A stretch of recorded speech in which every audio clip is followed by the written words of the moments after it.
6:52, time for the morning sprint. Video of a police chase that has a 22-year-old man facing charges this morning leading our sprint. Take a look. Monona Police, Wisconsin State Patrol, and the Dane County Sheriff's Office all took part. When they tried to pull over a speeding driver, they recognized he had a history of having a gun during prior arrests. The chase ended outside Meadowland Apartments on the east side. It's all clear at the Goodman Community Center today after it went on lockdown yesterday because of a possible threat. The doors of the center were locked. Older adult lunch programming was canceled for the day.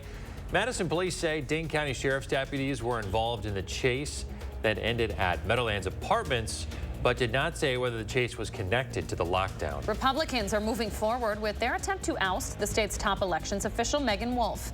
News 3 now confirming with the Assembly Speaker's office the process has already started. This is a turn from Robin Voss's previous statements. He had said he wanted to wait for the courts to weigh in before pursuing impeachment. Democratic lawmakers looking to pass some legislation to improve conditions in Wisconsin's jails and prisons. The legislation would require people get hot showers, weekly in-person visits, and recreational opportunities. Other bills include giving prisoners the rights to be outside for several hours a day.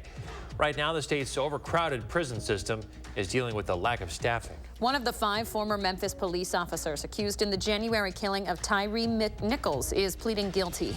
Desmond Mills is pleading guilty to 2 federal charges and multiple state charges. As part of a plea deal, he'll have to testify against the other 4 officers. Federal and state prosecutors are recommending he get a 15-year sentence.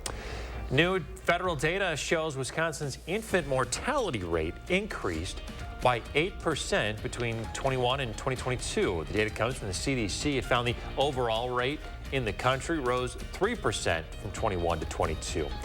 Rates increased significantly for 2 of the top 10 causes of mortality: maternal complications and bacterial sepsis. The Department of Health Services is launching a new tool for families with disabled children. Wisconsin Wayfinder connects families to healthcare resources statewide. It's for kids and young adults 21 and younger. You can get connected on the DHS's website. This morning at 7, Hill Street is going to be closed at the intersection of University Avenue. The area will be closed through Saturday morning, tomorrow morning at 7. Crews are going to be working on asphalt paving.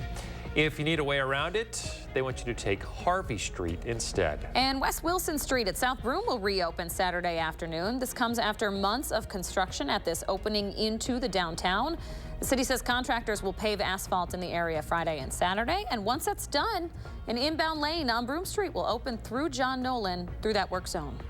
To the U.S. Capitol now, a bill providing more than $14 billion in aid to Israel is expected to clash with the Democratic-led Senate. The Republican House's bill proposes taking that money from the Internal Revenue Service. It does not include any additional security assistance for Ukraine, however.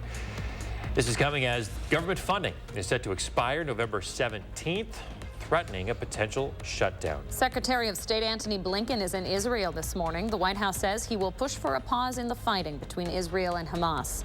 He's slated to meet with Israeli Prime Minister Benjamin Netanyahu. The U.S., meantime, is warning Israel could lose international support if it doesn't protect more Gazan civilians. Coming up on 7 o'clock this morning, temperatures are up a little bit from where they were yesterday morning in the lower 40s. We do have a bit of a southwest wind. Quite a few clouds around throughout the day. We can't even rule out a few showers rolling into our northwestern counties early this afternoon in the Madison area between 3, 4, maybe 5 o'clock before all this moves on to the east. We should be in the upper 40s and low 50s today.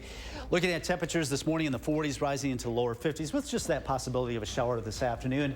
Looks like a nice weekend with low to mid 50s both Saturday and Sunday with dry weather. Showers about, looks like Sunday night going into a Monday. All right, Kelly Slivka, thank you very much. Thanks for joining us this week, folks. We're back with another news and weather update in about half an hour.